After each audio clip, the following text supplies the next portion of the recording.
Улсын хурлын гишүүний үндсэн үүрэг бол нийгэмд хүлээлт үүсгээд байгаа асуудлаар хууль санаачлан батлуулах явдал байдаг. Энэ үүргээ өнгөрсөн 4 жилийн хугацаанд хамгийн сайн биелүүлж ажлынхаа амжилтаар 76 гишүүнээс 6 дугаар байранд жигсэж байгаа төрийн түвшин бол Арчил намын гишүүн Алтан гэрэл юм а.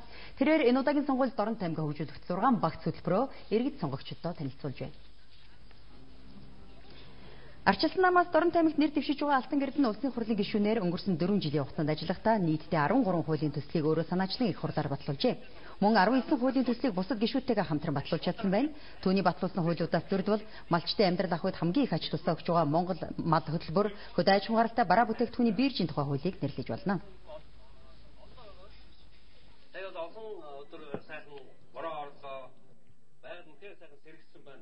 Энэ хууль батлагдсанаар нөгөө малчтай гаралтай тэр бараа бүтээгдэхүүний ноолоор аль шиг юу гэдгийг бүгдийг нь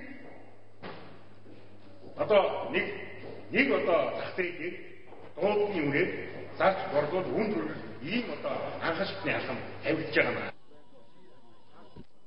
Мөн боловсролын тухай хууль, байгаль орчны тухай хуульд нэмэлт өөрчлөлт оруулснаар өмнө нь зөвхөн тухайн нутаг орны засаг дарга нь шүүхэд нэхэмжил гаргадаг байсан бол одоо нөхөн төлбөрийн асуудлаар иргэн хүн өөрөө мөн төрийн бус байгууллаад байгаль орчинд учруулсан нөхөн төлбөр дээр нь нэхэмжил гаргах эрхтэй болж чадсан. Үүнээс гадна нөөтийн босхыг жилд 100 саяын борлуулалт хийсэн аж ахуйн нэгжээс авдаг болох эмэгтэй 35, эрэгтэй 40-оос дээш насны иргэнийг ажилд авсан тохиолдолд улсаас үзүүлэх хөнгөлөлт чөлөөлөлт 1990 оноос 2000 он хүртэлх хугацаанд өөрөөс үл хамрах шалтгаанаар ажил эрхэлж чадаагүй иргэдийн нийгмийн даатгалын асуудлыг шийдэх гэсэн 3 хуулийн төсөл нь одоо хүлээгдэж байгаа юм байна.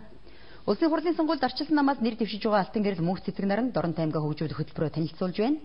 Үүнд оюу толгоогоос явж байгаа төмөр замыг Баян Түмэнгийн өртөөгөөр мөн мянганы хэвтэй тэнхлэгийн замыг өөрийнхөө аймгаар дайруулан тавих ажлыг гүйцээх 123 мянган тонн газрын тос боловсруулах хүчин чадалтай үйлдвэрийг Шовлсон хотоос 20 км-ийн зайд байгуулах халах голын бүс нутгийн хөдөө аж ахуйг сэргээн хөгжүүлэх мастер төлөвлөгөөг боловсруулдаг байна.